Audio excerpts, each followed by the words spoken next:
Hello students, we are going to start new chapter today, that is the solutions. आपण आता chemistry मधल्या दुसऱ्या चॅप्टरला सुरुवात करतोय, सोल्युशन्सला. बघा, ह्या सोल्युशन चॅप्टरमध्ये आपल्याला कोणकोणत्या टॉपिक्सचा अभ्यास करायचा आहे. सगळ्यात पहिले आपण बघणार ते म्हणजे सोल्युशन्स कशाला म्हणायचे आहेत. त्यानंतर बघणार आपण टाइप्स ऑफ सोल्युशन्स. नंतर आपण बघू ते म्हणजे सोल्युबिलिटी नंतर व्हेपर प्रेशर, ही जी कन्सेप्ट आपल्याला बघायची आहे. आणि खूप महत्त्वाचा भाग याच्यात बघायचा आहे तो म्हणजे क्वालिटेटिव्ह प्रॉपर्टीज कोणाला म्हणायचं, कोणकोणत्या प्रकारच्या क्वालिटेटिव्ह प्रॉपर्टीज असतात त्याचा, आणि मोलर मास ऑफ सोल्यूट यांचं काय रिलेशन आहे, त्याचे काही डेरिव्हेशन्स आणि त्याच्यावर आधारित काही न्यूमेरिकल्स, हा एक भाग आहे. चॅप्टर सोपा आहे, फक्त काही सुरुवातीच्या ज्या कन्सेप्ट आहेत त्या जर आपल्याला समजल्या, जसे की व्हेपर प्रेशर असेल कशाला म्हणायचं आहे, किंवा मोलर मास आणि त्यांच्यामधलं रिलेशन, ह्या गोष्टी जर समजल्या तर हा चॅप्टर खूप सोपा आहे. आपण स्टार्ट करू सुरुवातीला what is mean bye solutions. आता बघा, आपल्याला मिक्सचर माहिती आहे, सगळ्यांना मिक्सचर, वेगवेगळ्या प्रकारचे मिक्सचर असतात. जसं की एक्झाम्पल जर बघितलं आपण तर air is the mixture of different gases, किंवा दुसरं एक एक्झाम्पल आहे सॉइल, हे सुद्धा एक मिक्सचर असतात वेगवेगळ्या प्रकारचे मिनरल्स पासून. पण मिक्सचर जर बघितले आपण तर आपल्याला 11th मध्ये आपण बघितलं तर there are 2 types of mixtures, homogeneous mixtures and heterogeneous mixtures. Actually mixture काय असतं, mixture is the combination of 2 or more substances, त्याला आपण मिक्सचर म्हणतो. पण त्याच्यात पुन्हा होमोजिनियस आणि हिटेरोजिनियस कसं असणार, जर हे जे कॉम्बिनेशन आहेत 2 सबस्टन्सचं, हे जर डेफिनेट असेल, if the composition of 2 substances is definite, that is called as homogeneous mixture. And if there is no uniformity or the composition is not definite, then that is called as heterogeneous mixture. आपल्याला heterogeneous mixture विषयी काही बघायचं नाही आहे. Even homogeneous mixture जे आहे त्याच्या आपण 11th मध्ये बघितलं होतं. There are 2 types of homogeneous mixtures, that is the true solution and colloids. आता यांच्यामध्ये कॉम्पोजिशन, जे काही प्युअर सबस्टन्स आहे त्यांचं कॉम्पोजिशन फिक्स असणार, पण त्याच्यात पुन्हा 2 टाइप्स कसे आहेत, सोल्युशन किंवा त्याला ट्रू सोल्युशन होतं आपण, अँड कोलाइड्स. तर कशावरून डिपेंड असणार, depend on the size of particle. जर साईज ऑफ पार्टिकल ही खूप छोटी असेल, that is in between 0.1 to 2 nanometer, then that type of homogeneous mixture is called as true solution. And if the particle size is bigger than 2 nanometer and less than 500 nanometer, then that is called as colloids. Colloids विषय आपण 11th मध्ये बघितलेलं आहे. आता आपल्याला बघायचं आहे true सोल्युशनच्या संदर्भात, म्हणजे ज्याच्यामध्ये पार्टिकल साईज 0.1 to 2 नॅनोमीटर यांच्या दरम्यान असणार. आता बघा, सोल्युशन किंवा ट्रू सोल्युशन यांची डेफिनेशन कशी असणार. Solution is the homogeneous mixture of 2 or more pure substances. I will repeat. Solution is the homogeneous mixture of 2 or more pure substances. 2 किंवा 2 पेक्षा जास्त प्युअर सबस्टन्स होमोजिनियस मिक्सचर. आता बघा, जेव्हा आपण असं म्हणतोय की 2 or more कॉम्पोनंट्स, आता 2 किंवा 2 पेक्षा जास्त कॉम्पोनंट्स असतील तर याच्यामध्ये जो सर्वात जास्त प्रमाणात असणार त्या कॉम्पोनंटला म्हणायचं आहे सॉल्व्हंट, आणि इतर जे काही कॉम्पोनंट्स असतात त्याच्यापेक्षा कमी, they are called as solute. Solvent आणि सोल्यूट हे त्याचे 2 प्रकारचे कॉम्पोनंट्स असणार.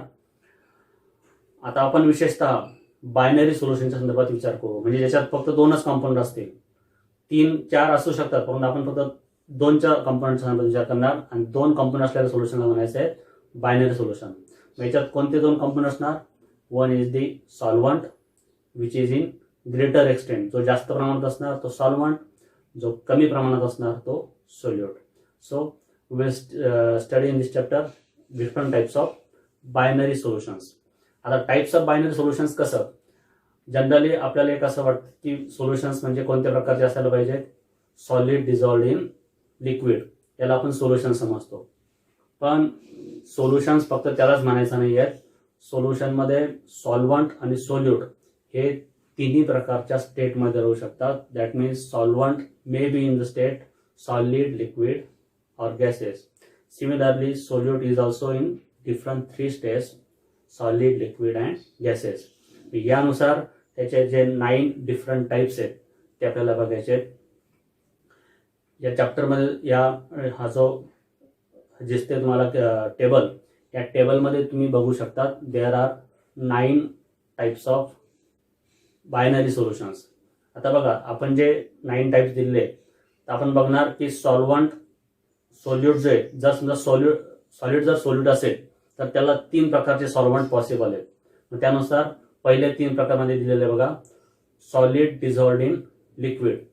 हे आपल्याला नेहमीच असलेलं माहीत असलेले एक्झाम्पल्स किंवा आपल्याला जास्तीत जास्त प्रमाणात ज्या सोल्युशनचा वापर केला जातो ते म्हणजे हा पहिला टाईप. याचे एक्झाम्पल सी वॉटर हे त्याचं एक्झाम्पल आहे, किंवा even sugar dissolved in water, that is the example of solid dissolved in liquid. Second type is solid dissolved in solid. वेगवेगळ्या प्रकारचे जे मेटल ऑलॉईज असतात हे त्याचे एक्झाम्पल्स आहेत. थर्ड टाईप आहे सॉलिड डिझॉल्व्ड इन गॅस. याच्यामध्ये आयोडीन जो असतो सॉलिड फॉर्ममध्ये जेव्हा त्याचा तो एअरमध्ये स्प्रेड होतो तेव्हा ते त्याचं एक्झाम्पल असणार आयोडीन इन एअर. फोर्थ जो टाईप आहे त्याच्यामध्ये आता इथून पुढं लिक्विड सोल्यूट असणार आहेत आणि वेगवेगळ्या प्रकारचे 3 सॉल्वंट्स असतील. पहिला आहे लिक्विड डिझॉल्व्ड इन लिक्विड. याचं एक्झाम्पल म्हणजे अल्कोहोल डिझॉल्व्ड इन वॉटर. त्यानंतर फिफ्थ आहे liquid dissolved in solid. Liquid dissolved in solid म्हणजे जे याला आपण अमलगम म्हणतो, जसं की मर्क्युरी आहे. मर्क्युरीला जर तुम्ही सिल्वरमध्ये जर मिक्स केलं तर मर्क्युरी हा लिक्विड असतो नेहमीच्या टेम्परेचरला आणि सिल्वर हा सॉलिड असतो. त्यांचं जे काही मिक्सचर तयार होतं त्याला आपण अमलगम म्हणतो, amalgam of silver. That is the example of liquid in solid. Sixth type is liquid dissolved in gas. त्याचं एक्झाम्पल म्हणजेच क्लोरोफॉर्म जो असतो, क्लोरोफॉर्म जेव्हा हायड्रोजनमध्ये मिक्स होतो तेव्हा तो जो टाईप असणार आहे chloroform in H2, it is the liquid in gas. Seventh type is gas dissolved in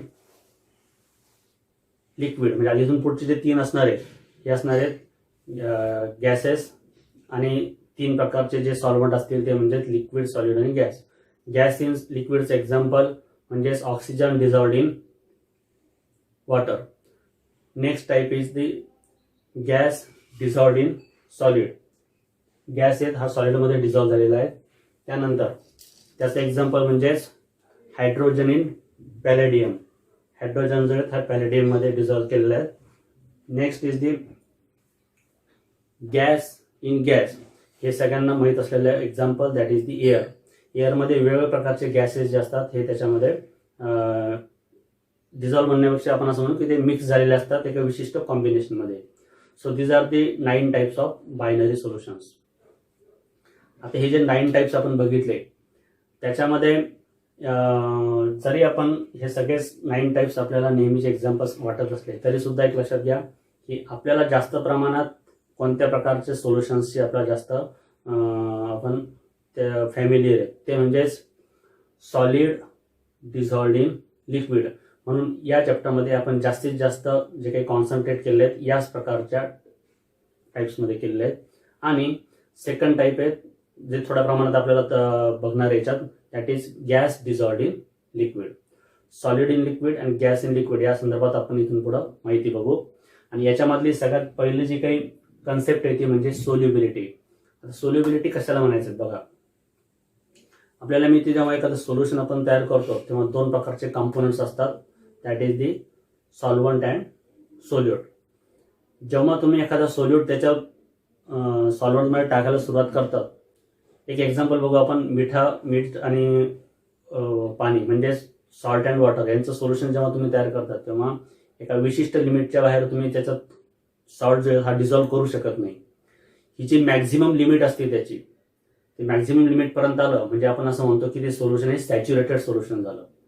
हे सॅच्युरेटेड सोल्युशन तयार होणं एका विशिष्ट टेम्परेचरला त्याला म्हणतो आपण that is the solubility of that substance. ही जी मॅक्झिमम कॅपॅसिटी जी असते त्यालाच आपण त्याची सोल्युबिलिटी असं म्हणतो.